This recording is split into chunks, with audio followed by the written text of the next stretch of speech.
voice of growth, mastering the mind and market. That became the hero products that I was focused on for scale. Yeah, nobody stays hungry anymore. If you want to achieve big, great things, it's because then you can turn around and do amazing things for everyone else.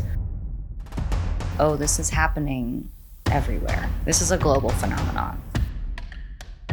This was very triggering, and I popped off. If there was a deep satisfaction in living life that way.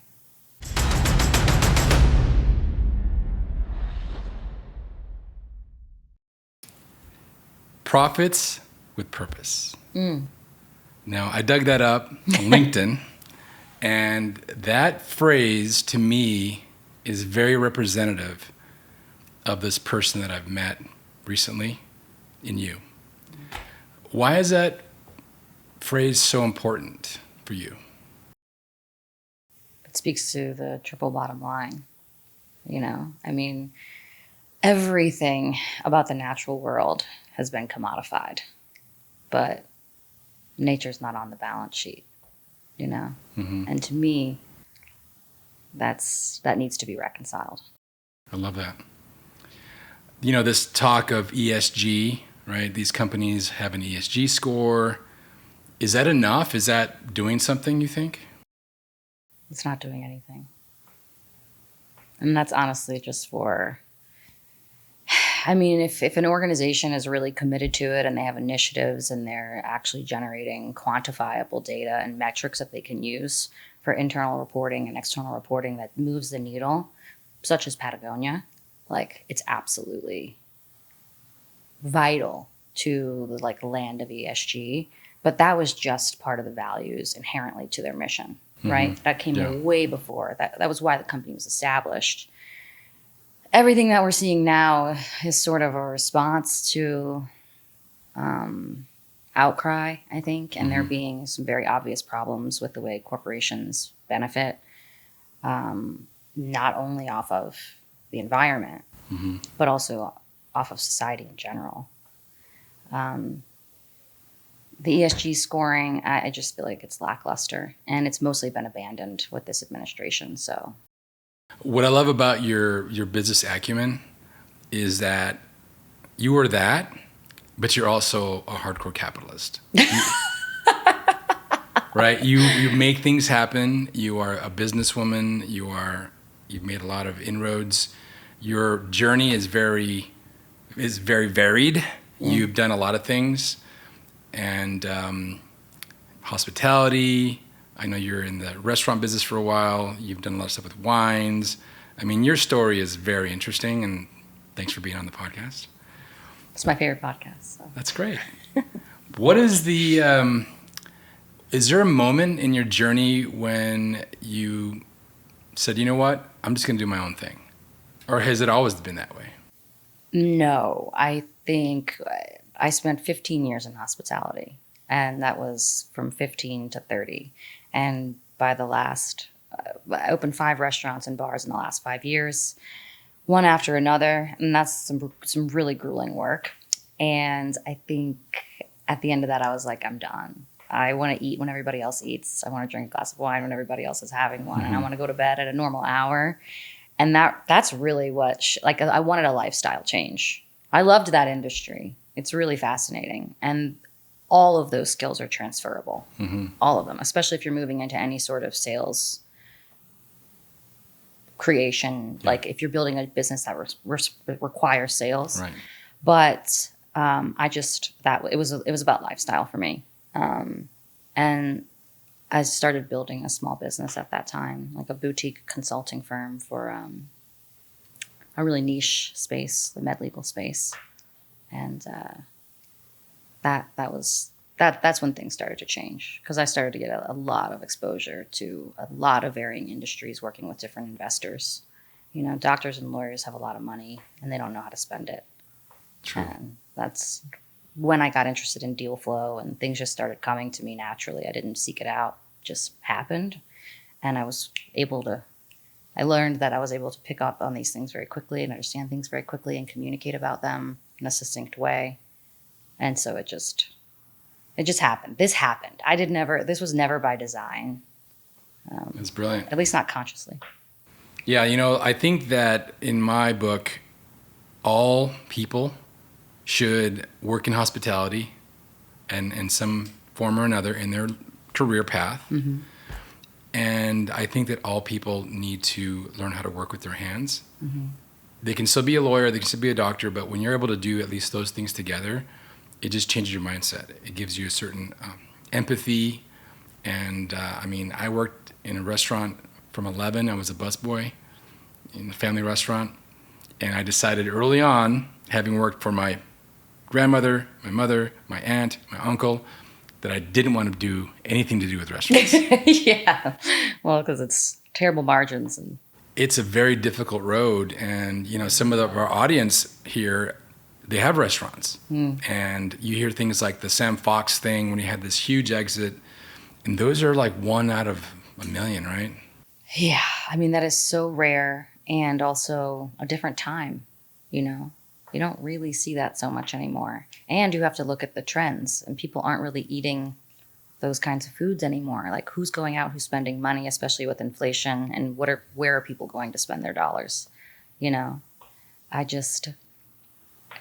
used to sit at this restaurant bar with the guy who sold Quiznos in Miami. Okay. And huge deal, right? But this was 5 years ago or so. And I was like, Quiznos. I never even I thought that came and went. I didn't even realize there was an acquisition of that business. I don't even know if it's still around, but he cleared some cash. Wow. And was very smart guy. So, but again, that was 20 years ago too for him. So I just don't know if those kinds of deals exist now. Yeah, they're pretty rare. I know that they just opened one here in Tucson. There was a bunch back in the day. They closed them all down, and they just opened up another one. And every time I drive by, I sort of look at who's in there, and there's nobody in there. Right. There's nobody in there. And it's so hard to scale, you can make money in that business, but my point of view is that you've got to be in the cities where restaurants are hot and buzzing, and people have got a lot of expendable cash, where your margins are extraordinary because you're just going to 10x everything. Mm-hmm.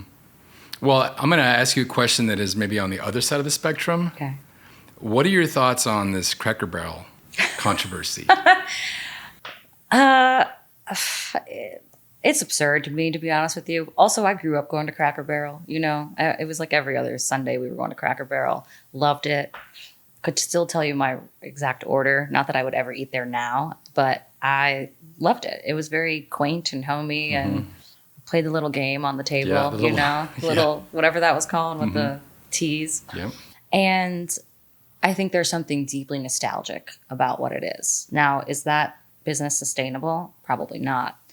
Is hiring a 30-something-year-old CEO to come in to sort of woke wash it gonna help? Yeah. I don't think so. Yeah, I think they forgot who their base is. Like you said, the first words out of your mouth were quaint. Yeah. And when you come in there and you take off all the quaint things and you make it into this sort of stark version of itself, it's like, where's all the stuff? Yeah, that is who is supporting that establishment. To me, there's an incredible real estate play there. I would probably be focused on that. Mm-hmm. I don't think that Cracker Barrel is sustainable as a brand. Mm-hmm. Certainly not with the newly envisioned logo. Yeah, logo, and then they cleaned house inside. I don't know if you knew that. Yeah, I did see that, and it's sterile. Very sterile. You wouldn't want to go in there even if you didn't have some idea of what it was before, Give us a sense of what you're doing now. You've done all these things, and you and I met at an aerospace conference, and it was an interesting meeting. We were both escaping the heat, and we were tucked away in a corner in the only room that had air conditioning. Correct. And I was intrigued by your business model and your business mission, if you will. What are you doing now? I work in impact. And I say that very specifically because buzzwords have made impact less interesting in terms of I work in sustainability. I don't really adhere to that language. I want to see impact, and I'd like to see it at scale. And that has always been the mission. But figuring out how to do that is what really took some time.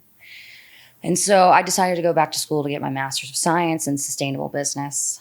Learned quite a bit doing that, which is that it's a waste of time and money. If you're a business person actively in business, it probably won't serve you.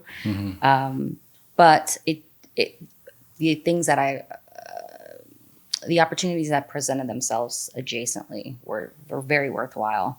Sustainability conferences and things of that nature that you have free access to because you're a student, which can get quite costly. In attending those, I was able to make some really interesting contacts. And I had worked previously in the PPE space during the pandemic, helping to source products for local governments, and was able to establish some contracts doing that. And so I was quite adept in that space. I called it an overnight industry at the time. And I just happened to sit down next to a guy who had a biodegradable nitrile glove. He was having a martini and I was having a glass of champagne. We were both escaping the conference, and one thing led to another. And I was like, this is a product that can scale, and it is massively impactful. And I got to know all the players in the game. There's only a few distributors of that product here in the US. I had already had a relationship with the manufacturer. And so that became the hero product that I was focused on for scale. In addition to that, I work with several other companies and have, throughout the course of the last few years, focused on this model that have some high impact products. And I work with them in either consulting capacity for government relations or in the private sector too, to help establish deals.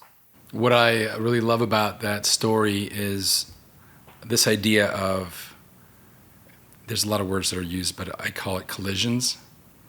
Where if you're open to that idea, if you're open to a collision, and you put yourself in these conferences and you just open your eyes and open your ears, you can sit next to somebody, pick up on some clues, and talk. Totally. I think that is something that I'm seeing less and less as I was looking for an intern recently and had some applications come in and looked at the communication that occurred. The non-existent communication where you send a message, nothing comes through. So this sort of ghosting culture is like crazy. Really? Yeah.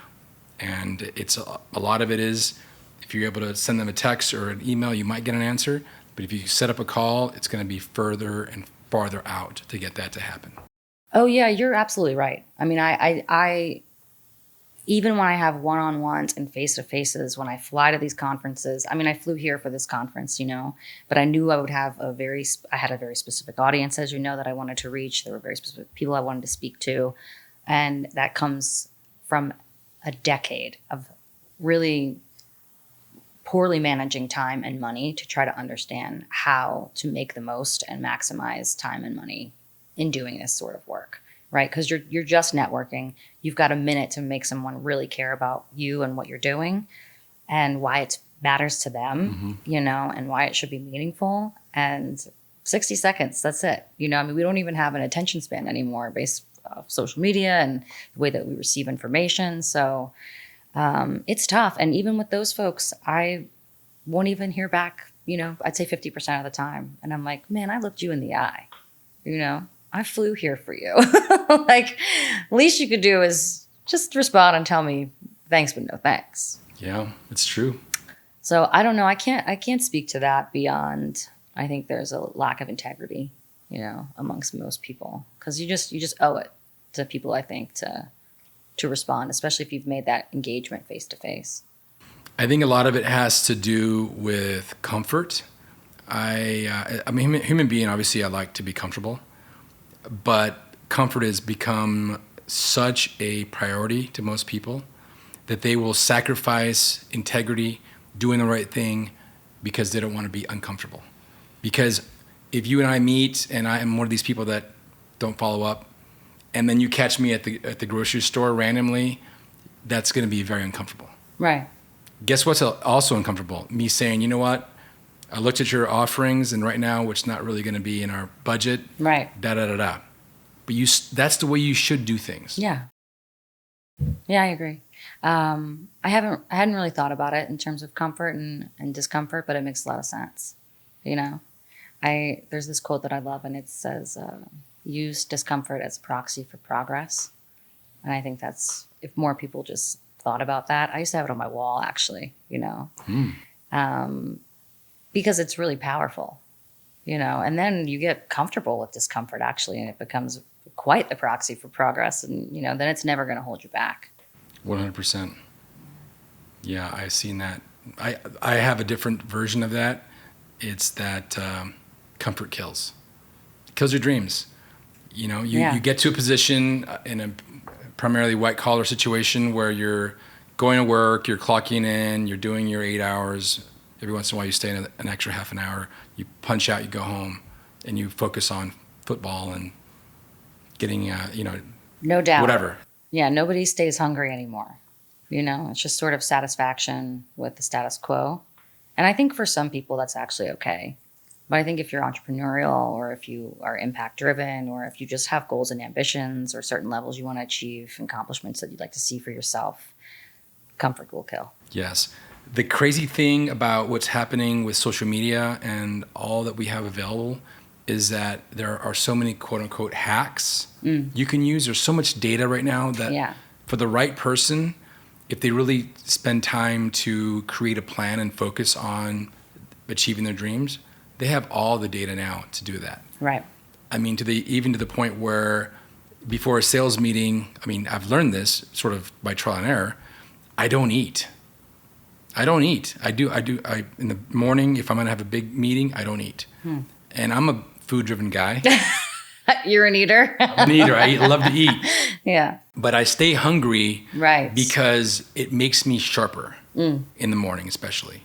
And it makes me really focus in on the kill. Right. Right. And I think that is something. It's a small thing. No, it's a brilliant analogy, really. And I don't take any meetings. I try not to take any meetings between 2 and 3 every day because I know that I slow down. Same.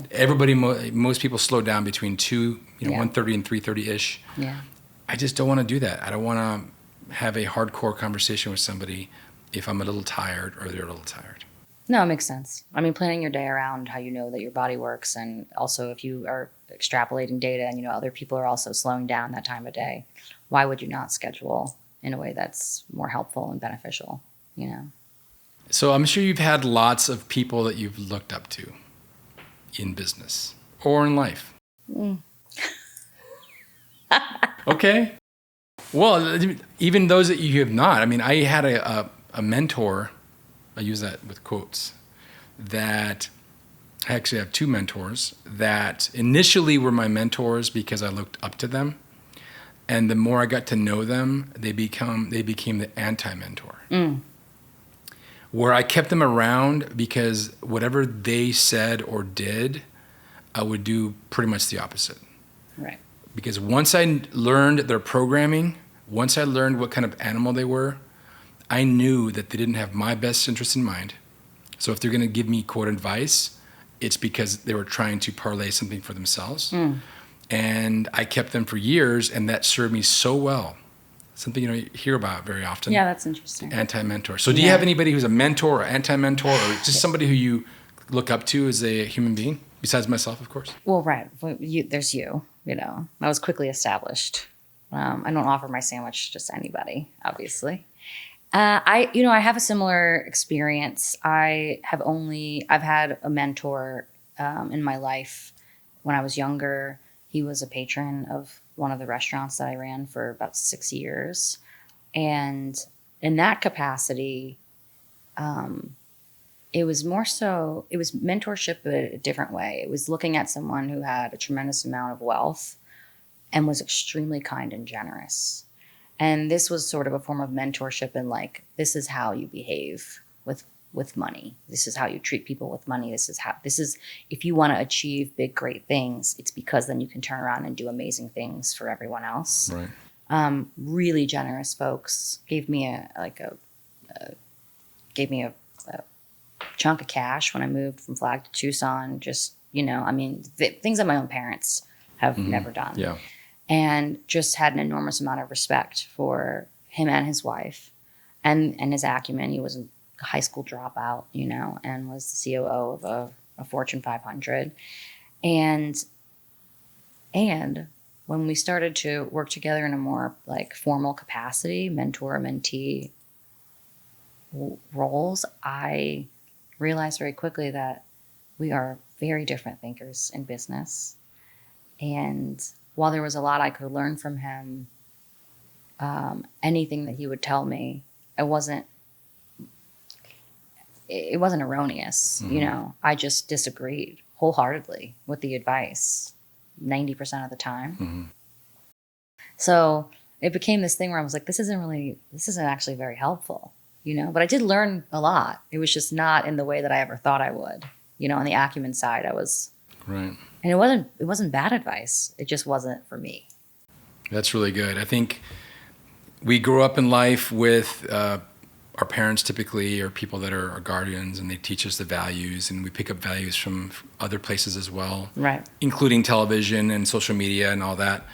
And then we sort of build our programming as we go. And there's this crazy thing about programming, quote unquote, is that number one, we can change it.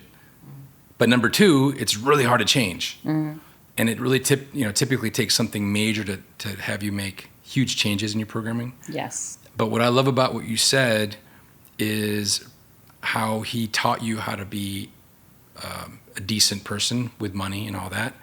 But then as your programming changed and evolved, you realized that maybe that wasn't exactly what you took from him in the end. Right. Right? Yeah. I mean, I think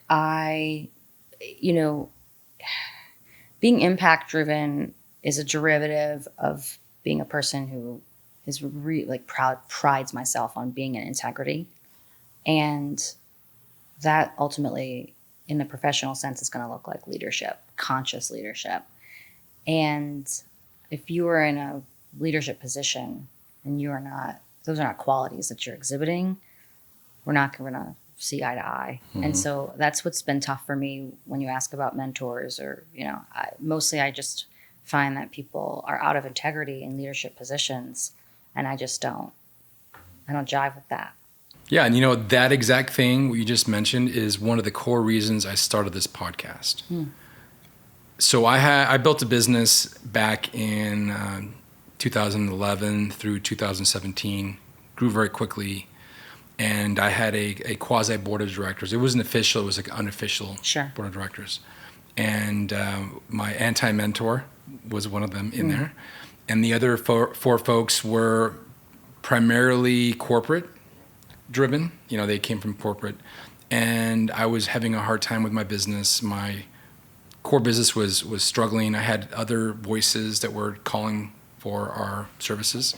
Had a big meeting, and almost unanimously, they all said the same thing: focus on your core. And I said to myself, well, they must be right. They're all successful. And right. So I doubled down on my core, the core business. I said no to the loud voices. And 18 months later, I closed down my business. Primarily because I focused on my core. I didn't focus on the customers. I didn't focus on the market. Right. Huge lesson. So what I've learned, I listen to a lot of podcasts. I consume lots of content. And what you do is you pluck pieces of content that are interesting, and you put them in your programming and you see if they stick. Yeah. Rinse and repeat. You put something on social media the other day that I really, really, I think I commented on it. Something to the effect of they are all about diversity, but when it comes to diversity of thought, which I thought was 100, as they say. Who says that? As the kids say. As the kids say. Yeah, that really resonated with me too. And it landed in such a way that I was like, God, and it was so eloquently put, but that's a big problem in our society, especially when you're looking at, again, in the ESG land, and then diversity hires, and then all of this. And it's like everybody wants diversity, and I'm all for diversity. Look, sans diversity, the natural world doesn't function. I do believe that you've got to have diverse minds and diverse thinkers to contribute to problem solving. And that's probably going to look at like people from all walks of life. Right. but there is merit's important too. 100%. You know, I have friends on both extremes of the spectrum, and I remain friends with them. Yeah, of course. I have hardcore, even MAGA people, no problem. I have yeah. hardcore super lefties, like super. And they don't understand why I'm able to have the other friend, right? I have these lefties that say, if you're a friend, if you voted for Trump, no matter what, you're out. Right? Yeah. And they have people on this side, libtards and blah, blah, blah. You know, we all kind of want the basic things. We want to be happy. We want to raise a family and have good friendships.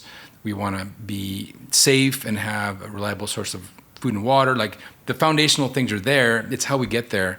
And I'm probably going to take some crap for this, but I don't really care. Yeah.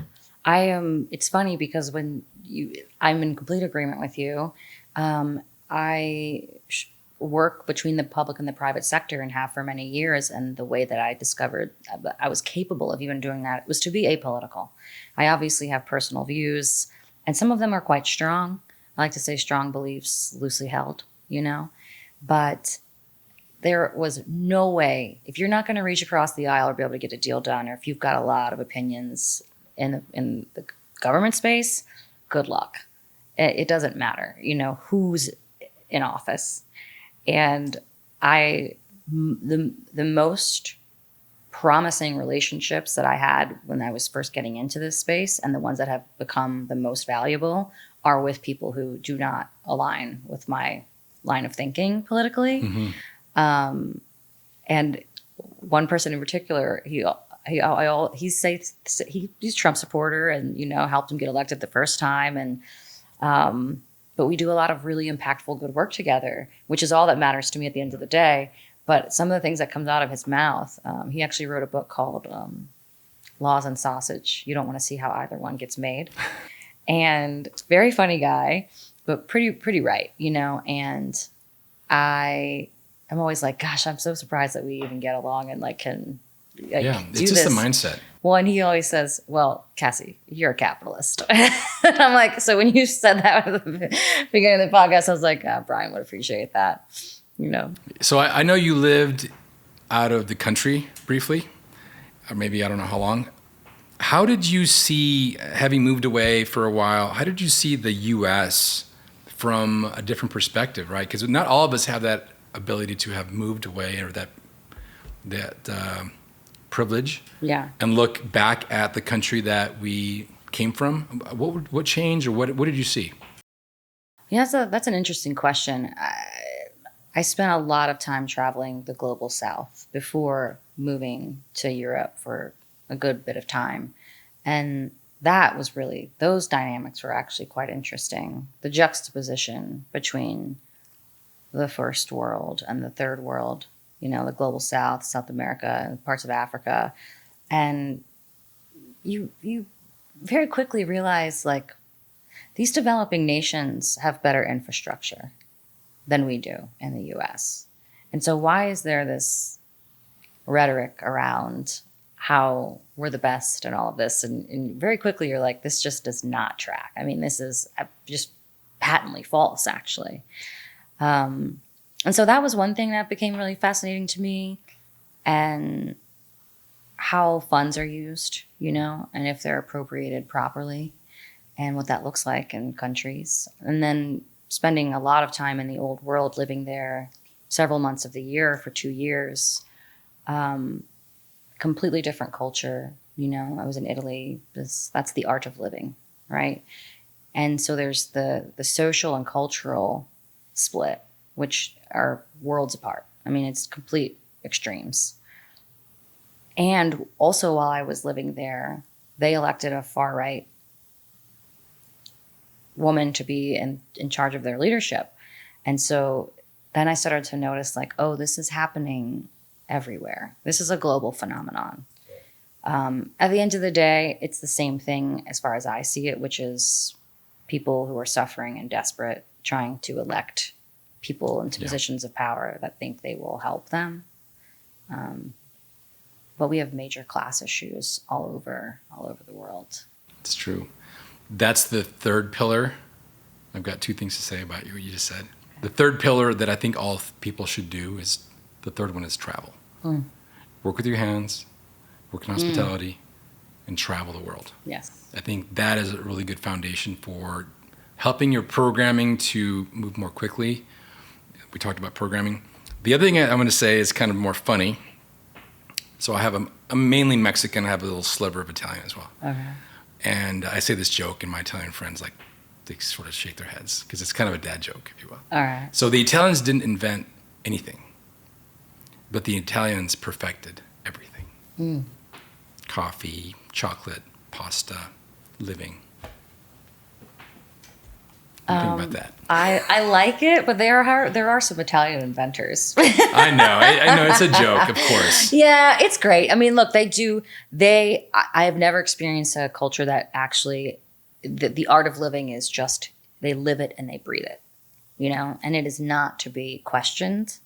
And also such deep pride in their land and where they're from. Italians know that Italy is the best place on earth, and there won't be a conversation.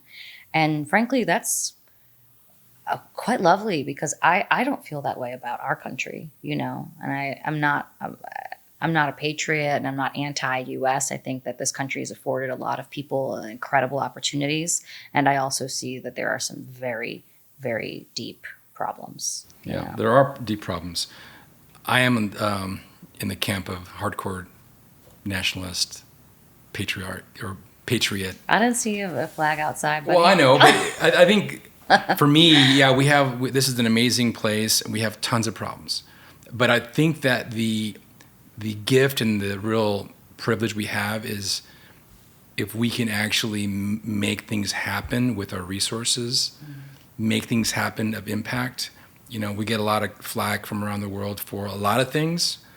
The CIA meddling here, and these proxy wars, and just wars in general. Yeah. I mean, me being a libertarian, I'm like, a good war. No, get everybody out of these damn wars.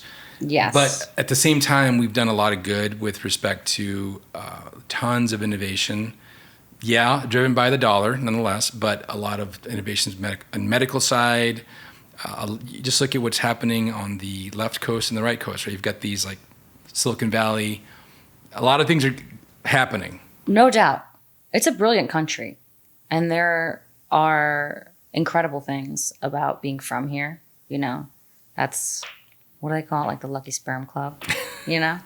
I think that's a part of it. Just being born in the U.S., having that passport. But there's always there's stuff everywhere. There's nowhere you can go and you're just like, this is a perfect life. Maybe like Denmark or something seems pretty idyllic, but I'm sure there's things. There's things. I ask this question of all my guests, and in one form or another. If you had a way to talk and give some advice to your 18-year-old self, what would you say? Ignore men. I'm not joking. Okay. I say that all the time. I would have told my 18-year-old self that. I would have told my 25-year-old self that. I would have told my 30-year-old self that. And then I would have maybe started to open myself up. But what I really mean by that is focus on you, like focus on yourself. You first. Whatever is driving you, whatever you feel inside that you're passionate about, any semblance of a purpose you might have, make that the priority. And certainly foster relationships that are important to you. But in those early years, I think that's key, because it's a lot of time and energy goes to things outside of you that are very much likely not contributing to what it is that you need to see happen for yourself. That's good advice. Now, on the other side, part B of this question is, and I know how old you are because your birthday is very close to mine. What would you ask the 70-year-old version of you, if you could talk in the future? What would you ask that person? I would ask if she's proud of me. If she got that memo at some point that I shared about the younger version. And I would ask if there was resolution in living a life in service to community, to loved ones, and if there was a deep satisfaction in living life that way. That's brilliant. Yeah, I think I asked myself that. I mean, obviously we have the now. That's all we have. And I'm a person that for a long time lived in the future. And I really spent a lot of time reining that back in. And then I had some personal things come up, when I got divorced, it was like 10 years ago, more than that. And it brought a bunch of stuff from the past out. So I was kind of flip-flopping between the past and the future. And part of this podcast, which by the way, we have a new name. Oh. It's called The Voice of Growth. I like that. Yes. So part of that idea is Stoicism. And to me, Stoicism it kind of came accidentally 5-6 years ago, and now it's sort of the rage. Right. But it came to me in the form of, okay, we have right now. And I was at the time. That's an Italian, by the way. Is it? Who invented that? Yes. Yeah. Marcus Aurelius. Exactly. You know. Well, Just saying. Paisan. But yeah, the idea Didn't is. mean to interrupt, but I it's all good. thought that was funny. Yes, very true. It was invented. Correct. But so that was my journey, is the idea of I was living this lifestyle where I was on the future all the time, and I was trying to integrate a family together, and there was all these things happening, and my partner at the time went into the